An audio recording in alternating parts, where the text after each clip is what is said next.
من شرور أنفسنا ومن سيئات أعمالنا من يهده الله فلا مضل له ومن يضلله فلا هادي له ونشهد أن لا إله إلا الله وحده لا شريك له وأشهد أن محمدا عبده ورسوله أما بعد فإن خير الحديث كتاب الله وخير الهدي هدي محمد صلى الله عليه وسلم وشر الأمور محدثاتها وكل محدثة بدعة وكل بدعة ضلالة وكل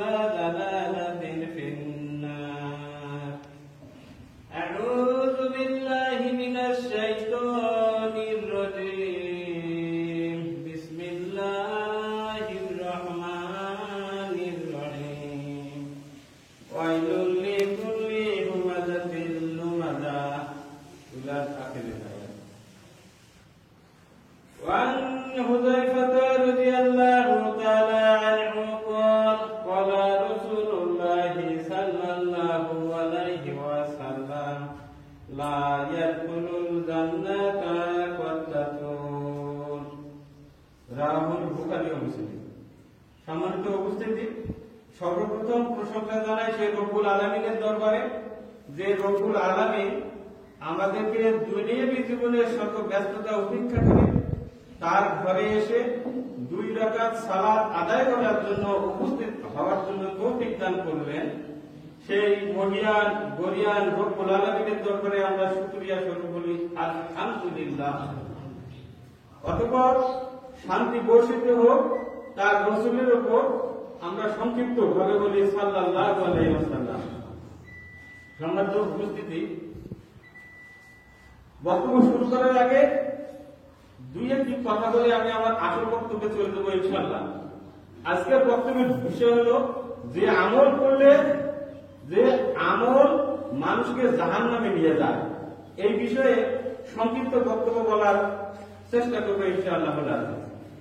বক্তব্য শুরু করার আগে কিছু কথা, সেটা হচ্ছে যে বছরে 52টা সপ্তাহ আছে, 52টা শুক্রবার আছে। শুক্রবারে প্রতি শুক্রবারে ইমাম সাহেবেরা, খতিব সাহেবেরা হেদায়েতমূলক অনেক বক্তব্য দিয়ে থাকে, কিন্তু আমরা শুনি, ঠিক আছে, শোনার সময় শুনি, যাওয়ার সময় বের হয়ে যায়, সব বের হয়ে যায়, আমরাও বের হয়ে যায়, সব কথা কাছ থেকে বের হয়ে যায়, মনের মধ্যে আমরা স্থান দিতে পারি না। অথচ আল্লাহ তাআলা সূরা বাকারার 255 নম্বর আয়াতের মধ্যে বলছেন ওয়াকালু সামিনা ওয়া আতানা। আল্লাহ তাআলা বলেন তারাই মুমিন যারা শোনে, বোঝে এবং মানে। আসলে শুনতে হবে ঠিক আছে, বুঝতে হবে ঠিক আছে, কিন্তু মানার উদ্দেশ্যে শুনতে হবে। আমি শুনলাম আর যাওয়ার সময় সব ভুলে গেলাম, এটা আমরা পারি না। কারণ আল্লাহ তাআলা তাই বলছে। দেখুন, মানুষকে যে আমলগুলো জাহান্নামের দিকে নিয়ে যায়, সেই আমলের কিছু বক্তব্য আজকের খুতবার মধ্যে উপস্থাপন করার জন্য আমরা চেষ্টা করবো ইনশাআল্লাহ। সম্মানিত উপস্থিতি, সূরা হুমাযা 6 নম্বর সূরা 1 নম্বর আয়াতের মধ্যে আল্লাহ তাআলা বলছেন ওয়াইলুল লিকুল্লি হুমাযাতিন লুমাযা। আল্লাহ তাআলা বলছেন যে ধ্বংস শেষ মানুষের জন্য, ধ্বংস শেষ মানুষের জন্য যেসব মানুষ সামনে এবং পিছনে মানুষকে নিন্দা করে, মানুষকে ছোট করে, মানুষকে তুচ্ছ তাচ্ছিল্য করে, তাদের এই ধ্বংসের কথা বলছে আল্লাহ তাআলা। সামনে করে আবার পিছনের উপর পিছুনিয়ে বিপদ দেওয়া শুরু করে। আল্লাহ তাআলা বলছেন যে ওয়াইলুল লিকুল্লি হুমাযাতিন লুমাযা। এই কথাটা হচ্ছে যে ধ্বংস শেষ মানুষের জন্য যেসব মানুষ সামনে এবং পিছনে মানুষের তুচ্ছাগায়, মানুষকে নিন্দা করে, এইসব মানুষের জন্য ধ্বংস। সামনে কি কথা, ছোট মানুষ এই জিনিসটা যে করতে লাগবে, অনেক কথা থাকছে, তার চিন্তা করে। আবার যখন চলে যায় ওই লোকের সামনে যায়, পিছনে অন্য মানুষের সামনে কথা বলছে, কি বলছে,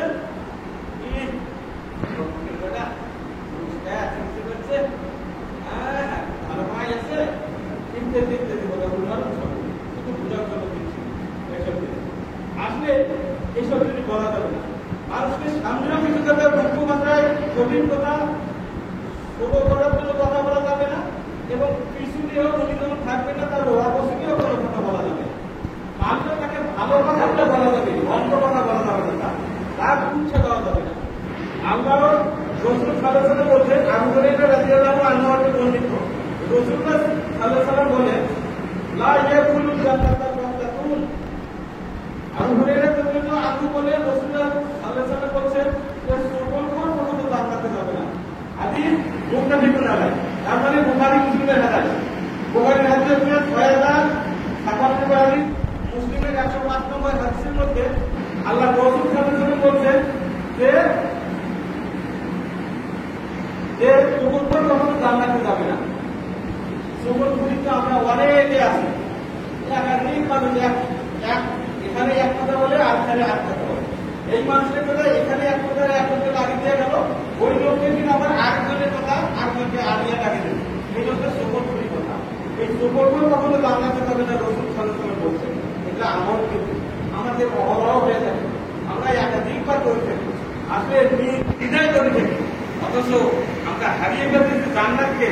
জান্নাতের আশায় হজ করি, যাকাত দেই, নামাজ পড়ি, তাহাজ্জুদ করি, সবই করি, কিন্তু এই জিনিসগুলো থেকে বিরত করতে পারি না অধিকাংশ মানুষ আমরা। আসলে এই সুবলপুরি করা যাবে না। আবু হুরায়রা রাদিয়াল্লাহু আনহু বলে, রাসূলুল্লাহ সাল্লাল্লাহু আলাইহি ওয়াসাল্লাম বলেছেন যে তোমরা কি জানো, সাহাবীদের বলতে, এই সাহাবীগণ তোমরা কি জানো জীবন কি জিনিস? সাহাবীগণ বললেন, আল্লাহ এবং আল্লাহ রাসূলই ভালো জানে। তার মানে তখন সাহাবীরা জীবন সম্পর্কে জানতো না যে জীবনটা কি জিনিস। সাহাবীগণ বললেন যে আল্লাহ এবং আল্লাহ রাসূলে ভালো জানে। রাসূলুল্লাহ সাল্লাল্লাহু আলাইহি ওয়াসাল্লাম বলছেন, জীবন হচ্ছে এমন একটা জিনিস যে তোমার ভাইয়ের সম্পর্ক। কোন ভাই? নিজের ভাই শুধু নয়, মুসলিম মানুষই হচ্ছে ভাই ভাই। এক মুসলিম আর এক মুসলিম এরা হচ্ছে ভাই ভাই। সাক্ষাৎ যেন মামা ভাগিনা গায়ে গায়ে পারে ভাগিনা কেন, আমরা সবাই মুসলিম ভাই, এতটুকুই মনে করতে হবে। রাসূলুল্লাহ সাল্লাল্লাহু আলাইহি ওয়াসাল্লাম বলছেন যে জীবন হলো এমন একটা জিনিস, তোমার ভাই সম্পর্ক যে জিনিসটা তুমি বলতেছো তোমার ভাই সেটা পছন্দ করে না, এটাই হচ্ছে জীবন। মানে তোমার ভাই সম্পর্কে তুমি যে কথাটা বলবে সে করছে ঠিক আছে, কিন্তু তুমি তার সম্পর্কে আর মানুষের সামনে বলবে, এটা হচ্ছে জীবন। রাসূলুল্লাহ সাল্লাল্লাহু আলাইহি ওয়াসাল্লাম বলছেন যে তোমার ভাই যেটা তুমি পছন্দ করেন না আর সেটা তুমি বলবে, এটা হচ্ছে জীবন। সাহাবীগণ বললেন, হে আল্লাহর রাসূল, আমার ভাইয়ের মধ্যে যদি ওই জিনিসটা থাকে তাহলে এইটাই তো জীবন, যেটা আছে সেটা তুমি আরেকজনের কাছে বলবে, ওটাকে তুমি চুপ করে রাখলে না, বা তাকে তুমি গোপন ভাবেও বলতে হবে তুমি এটা দোষ করছো, তাকে বলে তো তুমি অন্য ভাইয়ের কাছে বলবো, এই বললেই হলো জীবন। আচ্ছা, আর যদি ওইটা থাকে তার মধ্যে তাহলে জীবন, আর যদি না থাকে সেটা তো অপবাদ। সন্দেহ করে বলতেছে অমুকের ছেলে চাকরি করে, ঘুষ খায়, নাহলে আপনি হয় ওই লোকটা বসে বসে দিন কাটায়, সিদ্ধান্ত নাই, তোমার কি হয়, তোমার চলে কিভাবে, এইটা হচ্ছে কি, এইটা তো অপবাদ। তার মানে ওই লোকটার ইনকাম অন্যভাবে আসতে পারে, ভালো করতে আসতে পারে, ওই লোকটা মন্দ কাজ করেনি, অথচ সন্দেহের মধ্যে ওই মন্দ কাজ করছে, চুরিতে হয় করছে, এইটা তো অপবাদ, অথচ চুরি সে করে নাই। এই লোকটা অন্য খারাপ কাজ করছে, খারাপ কাজ করে নাই কিন্তু সন্দেহ করা হচ্ছে, এইটা হচ্ছে অপবাদ। রাসূলুল্লাহ সাল্লাল্লাহু আলাইহি ওয়াসাল্লাম বলতেন, যারা অপবাদ দিবে এবং কেউ কারো জীবন দেবে সে জাহান্নামে যাবে, জান্নাতে যাবে না। অতএব এই আমলগুলো জীবনের কথা বলি, মৌলবি, মুন্সি, ইঞ্জিনিয়ার, ডাক্তার, যাবতীয় মানুষ, গৃহস্থ, মহিলা মানুষ, পুরুষ মানুষ একাকার। মহিলা মানুষ একটা মহিলা বসে আছে আর একটা মহিলা ওই বাড়ির ঢুকলো, ঢুকিয়ে কথা এর মধ্যে আরেকজনের কথা শুনে এই মহিলা কথা বলতে বলতে আরেকজন বলতে ওই যুগের থেকে বলতে সময় কি এরাও তো বলে সবসময় তিনজন শুরু কি করছে, মহিলা মানুষের অধিকাংশ বিপদ খায় এবং পুরুষ আমরাও গাই। আমরা দোকানে বসি, পার্কে বসি, কোন স্থানে বসি, দেখা যাচ্ছে চারজন একখানে যদি হয় তাহলে একজন আরেকজনের কথা বলতে বলতে ওই আরেকজনের কথা চলে আসে। এইটাই হচ্ছে বিপদ। এই বিপদ দেওয়া থেকে আমরা বিরত করে নিতাম। যদি বিপদ আমরা পেয়ে থাকি, এবাদত বন্দী যতই করি না কেন, রাসূলুল্লাহ সাল্লাল্লাহু আলাইহি ওয়াসাল্লাম বলছেন যে জাহান্নামে যাবে, সে জান্নাতে যাবে না। কিন্তু রাসূলুল্লাহ সাল্লাল্লাহু আলাইহি ওয়াসাল্লাম বলছেন, আর আমরা যদি বিপদ খাইয়ে থাকি জান্নাতে আশায় আদৌ সম্ভব না তার জান্নাতে যাওয়া। সম্মানিত উপস্থিতি, আর হাদিসের মধ্যে একাধিক হাদিস হয়ে যায়, মানে বইটা বলতে বলছেন যে মুসলিম হাদিস 2599 হাদিস বললাম। মোহাম্মদ ইবনে জুবাইর ইবনে মুতাইম তার পিতাকে বর্ণনা করেন, রাসূলুল্লাহ সাল্লাল্লাহু আলাইহি ওয়াসাল্লাম বলেছেন, লা ইয়াদখুলু জান্নাতা ফাতাকুল, লা ইয়াদখুলু জান্নাতা ফাতাকুল। যে বলছে আত্মীয়তার সম্পর্ক বিচ্ছিন্নকারী জান্নাতে যাবে না।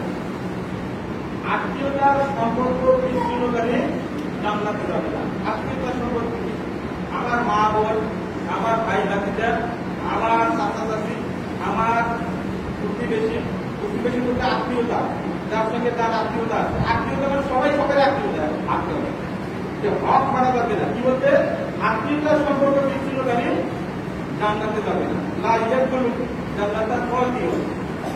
যে আত্মীয়তার সম্পর্ক বিচ্ছিন্নকারী জান্নাতে যাবে না, সে হচ্ছে শ্বশুর শাশুড়ি, বাবা, ভাই বোন ইত্যাদি ইত্যাদি।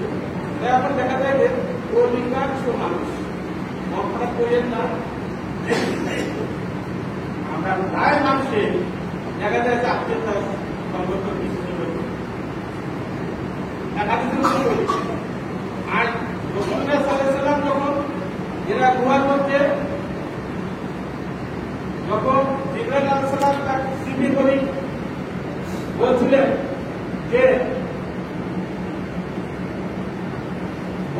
তুমি করো, এই করে না, করতে পারে না, আমার গাড়িটা করতে পারে না, আবার বলতে এই করো, এইভাবে বলতে তিনবার বলার পরে যখন একটা শ্রীবান দিতে তখন কিন্তু বলছে এই করো। এই যে ভয়, জীবনের ভয়টা, এই ভয়টা তার কাছে খাদিজার একজন আঘাত আছে। কে বললেন যে আমার এই ঘটনা, আমার কে বললো এই ঘটনা স্মৃতি জন্য, এবং আমাকে করতে বললো আমি করতে পারি না, তারপর আমাকে স্মৃতি দেওয়ার পর আমি বললাম এটা কি, আমাকে ভয় লাগছে। তখন আয়েশা খাদিজা রাদিয়াল্লাহু আনহা বললেন যে তোমার ভয় নেই, তুমি কিছু করেনি, সান্ত্বনা স্বরূপ, স্ত্রী এখনো কিছুই জানেনি, সান্ত্বনা স্বরূপ আমি যখন বিশ্বাস দেখে কিন্তু অন্যায় করেন না, তিনি তো অন্য কিছু করেন না, আপনি তো অন্যায় করেন না, আপনি তো আত্মীয়তার সম্পর্ক বিচ্ছিন্ন করেননি, আপনি তো আত্মীয় সম্পর্ক বজায় রাখেন, তাহলে আপনার ক্ষতি হবে না ইনশাল্লাহ। আর এই হাদিস দ্বারা বোঝা যায় যে আত্মীয়তার সম্পর্ক বজায় রাখলে মানুষ জান্নাতে যায় যদি সঠিক আমল করে, আর আত্মীয়তার সম্পর্ক যদি বজায় রাখে সে জান্নাতে যাবে। আর যদি আত্মীয়তার সম্পর্ক বজায় না রাখা যায় তাহলে জাহান্নামে যাবে। দেখুন আত্মীয়তার সম্পর্ক কিভাবে নষ্ট হয়ে যায়।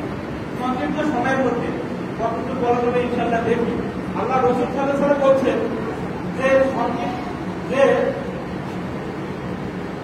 অধিকাংশ মানুষের মধ্যে এখন দেখা যায় সম্পদ বন্টন নিয়ে ঝগড়া লাগে, সম্পদ বন্টন নিয়ে ঝগড়া লাগে। আমি আমার সন্তানকে দিব, ছেলে মেয়েকে দিব, মেয়ে যে অংশে মেয়েরা সূত্রে করে সেই অংশে দিতে হবে, ছেলে যে অংশ পাবে যতটুকু করে সেই অংশ দিতে হবে। অথচ না, ছেলেকে সব তুলে দিয়ে যদি এক বিঘা জমি থাকে তাহলে ছেলে মেয়ে তার অর্ধেক পাবে। এক বিঘা জমিতে থাকে ছেলে অর্ধেক না, মানে ছেলের অর্ধেক পাবে। তাহলে এখন যদি আমি দেখি যে এক বিঘা জমির মধ্যে ছেলেকে সব দিন বা 2বার দিলাম দিয়ে দিই, এটা আত্মীয়তার সম্পর্কে এইভাবে কিন্তু বিচ্ছিন্ন হয়ে যাবে। কারণ বাবা ঠগাইল মেয়েকে, এখন দেখা যায় ভাই ঠগাই বোনকে, চাচা ঠগায় ভাসতেকে বা ভাইকে চাচাকে, ইত্যাদি ইত্যাদি ভাবে এই আত্মীয়তার সম্পর্ক আমাদের বিচ্ছিন্ন হয়ে যায়। সামান্য একটা জিনিসে অল্প কম বেশি যদি হয়ে যায়, যদি কেউ কম বেশি করে থাকে তাহলে আরেকজনের মন খারাপ হবে, মন খারাপ করা যাবে না। আমার মেয়ে যদি কোথাও উদাহরণস্বর করি, যদি তার হক যতটুকু ততই দিতে হবে। আমার দুইটা ছেলে একটা মেয়ে, তাহলে দুইটা ছেলে যতটুকু পাবে আর আমার মেয়ে তার এক ভাগের সমান হবে। এখন দেখুন যে আমরা যদি এই হকের তারতম্য করি তাহলে জাহান্নামে যাব, আর যদি শরীর ঘটনা তাহলে ঠিক আছে। এখন দেখা যায় যে অনেকে ভাজতে হক মারিয়ে থাকে, চাষায় ভাজতে হক মারিয়ে থাকে। অধিকাংশ মানুষ আমরা এই জন্যই হক মারার জন্যই হক খারাপ করি, আর আত্মীয়তার সম্পর্ক বজায় থাকে না। রাসূলুল্লাহ সাল্লাল্লাহু আলাইহি ওয়াসাল্লাম বলছেন, আনাসের জন্য অনুমতি বর্ণিত, রাসূলুল্লাহ সাল্লাল্লাহু আলাইহি ওয়াসাল্লাম বলেন, যে ব্যক্তি পছন্দ করে, যে ব্যক্তি পছন্দ করে তার দুনিয়াতে রিজিক বৃদ্ধি পায়। কিসের দুনিয়াতে রিজিক বৃদ্ধি? মানে ধন সম্পদ বৃদ্ধি হোক, সে যদি মনে করে, অথবা তার মৃত্যু হওয়ার পর তার যদি সম্মান বৃদ্ধি পায়, তার যদি সম্মান বৃদ্ধি পায়, তার যদি সুনাম বজায় থাকে, সেজন্য আত্মীয়তার সম্পর্ক বজায় থাকে। আজকে বুখারী মুসলিমের হাদিস, বুখারী 2767 নম্বর হাদিস, মুসলিমের 2557 নম্বর হাদিস। এখানে রাসূলুল্লাহ সাল্লাল্লাহু আলাইহি ওয়াসাল্লাম বলছেন যে কেউ যদি তার রিজিক বা জীবিকা বৃদ্ধি চায় এবং তার মরার পরে সুনাম তার বজায় থাকুক এটাই চায়, তাহলে তার আত্মীয়তার সম্পর্কে বজায় যে কোনো ভাবেই হোক, আপনার আত্মীয় বা আমার আত্মীয় আমার সঙ্গে মন খারাপ করিয়েছে, কিন্তু আমাকে তার সঙ্গে সম্পর্ক বজায় রাখতে হবে। কথা বলিয়ে হোক, বলে আনিয়ে হোক, তার বাড়ি গিয়ে হোক, যেভাবে হোক আত্মীয়তার সম্পর্ক বজায় রাখতে হবে, নাহলে জান্নাত হবে না। আরে ঘর জ্ঞান রাখার যাবতীয় কম্বল কাজ করতে গেল জান্নাতে যাওয়া হবে না যদি আত্মীয়তার সম্পর্ক বজায় না থাকে। এখন দেখা যায় যে এটাও শুরু, আপনি আত্মীয়তার সম্পর্ক বজায় রাখবেন না, এটাও শুরু।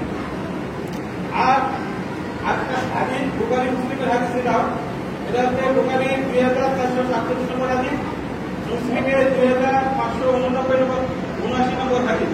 আব্দুল্লাহ ইবনে উমর রাদিয়াল্লাহু আনহু থেকে বর্ণিত, রাসূলুল্লাহ সাল্লাল্লাহু আলাইহি ওয়াসাল্লাম বলেন, লা ইয়াদখুলুল জান্নাতা আয-যুলমুন যুলমাতুন ইয়াওমাল কিয়ামাহ, আয-যুলমুন যুলমাতুন ইয়াওমাল কিয়ামাহ। যে আল্লাহ রাসূল সাল্লাল্লাহু আলাইহি ওয়াসাল্লাম বলেন, কিয়ামতের দিন অন্ধকার অন্ধকারের কারণ কি বলছে, যে কিয়ামতের দিন অত্যাচার অন্ধকারের কারণ। আসলে অত্যাচার আর অত্যাচারের মধ্যে আমরা অনেকেই ডুবে আছি। এই অত্যাচার থেকে আমাদেরকে বিরত থাকতে হবে, অত্যাচার করার থেকে। আসলে এখন দেখা যায় যে অনেক ক্ষমতা সম্পন্ন মানুষ কিছু মানুষের উপর অত্যাচার করি আমরা। আসলে তার ক্ষমতা বেশি, তার দুনিয়ার চাকরও বেশি, তার শান্তিও বেশি। আর যারা ক্ষমতাযুক্ত মানুষ, দৃঢ় মানুষ, এদের উপর জুলুম অত্যাচার বিভিন্ন দিক থেকে হয়ে থাকে। আসলে এই অত্যাচার থেকে বিরত থাকতে হবে, নাহলে জান্নাতে যাওয়া যাবে না। যেহেতু আমরা রাসূল সাল্লাল্লাহু আলাইহি ওয়াসাল্লাম বলছেন কিয়ামতের দিন এটা অন্ধকারের কারণ হবে। অন্ধকার বলতে কি বুঝাই আমরা? কি বুঝলাম? অন্ধকার মানে তার জাহান্নাম হবে, অন্ধকার মানে তার সে জান্নাত হবে না। জান্নাত উজ্জ্বল, জান্নাত তো ভালো জিনিস, আর জাহান্নাম হচ্ছে অমঙ্গল জিনিস, এটা অন্ধকার জিনিস। এখান থেকে জান্নাত যদি পেতে চাই, তাহলে অত্যাচার করা থেকে আমরা বিরত থাকবো ইনশাআল্লাহ। দেখুন, এটা হচ্ছে আব্দুল্লাহ মানে আবু হুরায়রা রাদিয়াল্লাহু আনহু বর্ণিত, রাসূলুল্লাহ সাল্লাল্লাহু আলাইহি ওয়াসাল্লাম বলেন, লা ইয়াদখুলুল জান্নাতা মান লা ইয়ামানু জালুহু বাওয়াইন।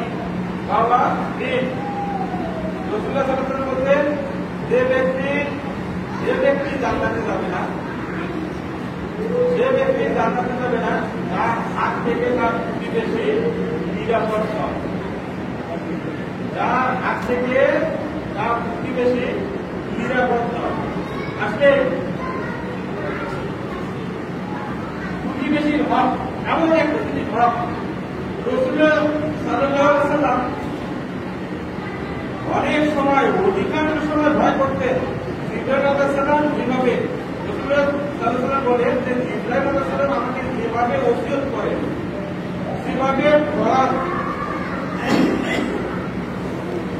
একটা ছাত্রকে একটা শিক্ষক যেভাবে পড়ান এইভাবে ইব্রাহিম আলাইহিস সালাম আমাকে এসে যেভাবে প্রতিবেশী সম্পর্কে ওসিয়ত করেন, যেভাবে পড়ান, যেভাবে বুঝান, এই বুঝাটাই এমন একটা বিষয় থেকে আমার ভয় হয়ে আসে। আমার মনে হয় যে এই যে প্রতিবেশীকে আমার ওয়ারিশ করতে, আমার উত্তরাধিকারী করতে। দেখুন, এমন একটা প্রতিবেশী মর্যাদা রাসূলুল্লাহ সাল্লাল্লাহু আলাইহি ওয়াসাল্লাম, আল্লাহ তাআলা রাসূলুল্লাহ সাল্লাল্লাহু আলাইহি ওয়াসাল্লামকে বলছেন যে তুমি তোমার উম্মতকে বলে দাও যে প্রতিবেশীর হক যেন না মারে, প্রতিবেশীর সম্পর্কে প্রতিবেশীর উপরে যেন অত্যাচার না করে। প্রতিবেশী এমন একটা জিনিস যে তার বিপদ আপদ থেকে শুরু করে যাবতীয় তার সুবিধা অসুবিধা। আমি ধনী মানুষ, আমার পাশে একটা গরিব মানুষের বাসায় অসুস্থ হয়ে গেছে, অথচ আমার ঘরের নিচে পাঁচতলা বাড়ি আমার, আর তার মধ্যে একতলা টিনের বাড়ি। অত দরিদ্র মানুষ দিনারে দিক খায়, এই মানুষটা বাচ্চার জন্য কাঁদতেছে, অথচ আমরা পাশে প্রতিবেশী, আমরা অনেক সম্ভ্রান্ত মানুষ আছি, আমরা দেখি না, তার খোঁজ খবর নেই না।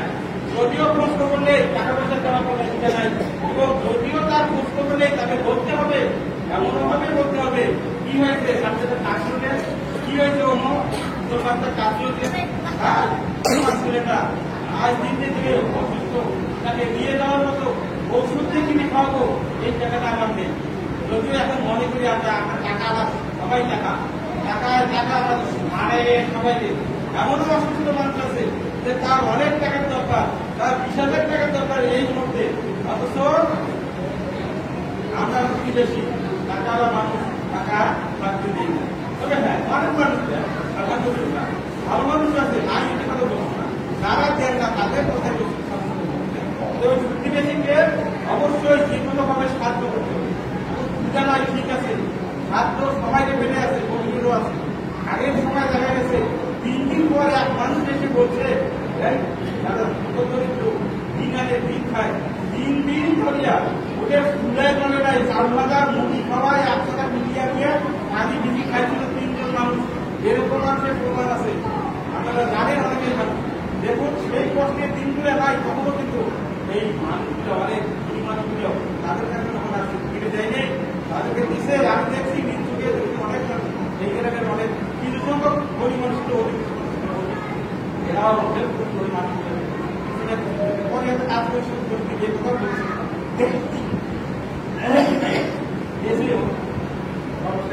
সম্মানিত মুসলিম, আমরা পার্টি করছি যদি কেউ অসুস্থ হয়ে থাকি, কোনো বিপদে পড়ছে, মেয়ের বিয়ে দিতে পারতেছে না, এইসব জিনিসের মধ্যে মানুষ মারা গেছে, আলহামদুলিল্লাহ আমাদের গ্রামের মানুষ অনেকে আমরা শুনতাম, অনেকে আমরা সাহায্য সহযোগিতা করি, অনেক যুবকেরা গিয়ে ওই বাড়ি থেকে নাই ডাকাইতে যায়, আলহামদুলিল্লাহ আমি সাহায্য তাদের জন্য দোয়া করি, আমরা সবাই মিলে দোয়া করি, বলুন আল্লাহ আমি তাদেরকে এর অবরোধে জানা করতে সাহায্য আল্লাহ আসলে এই ছেলেরা আমাদের অলবাস করে অনেক গ্রামে সিলসিলে চলে আসে, ছেলেরাই মারা যদি তাই করে তারপরে নিজে নিজেই পাতলা ব্যবস্থা করে অন্যান্য কার্যক্র যেগুলো আছে সেগুলো সমাধান করার চেষ্টা করে।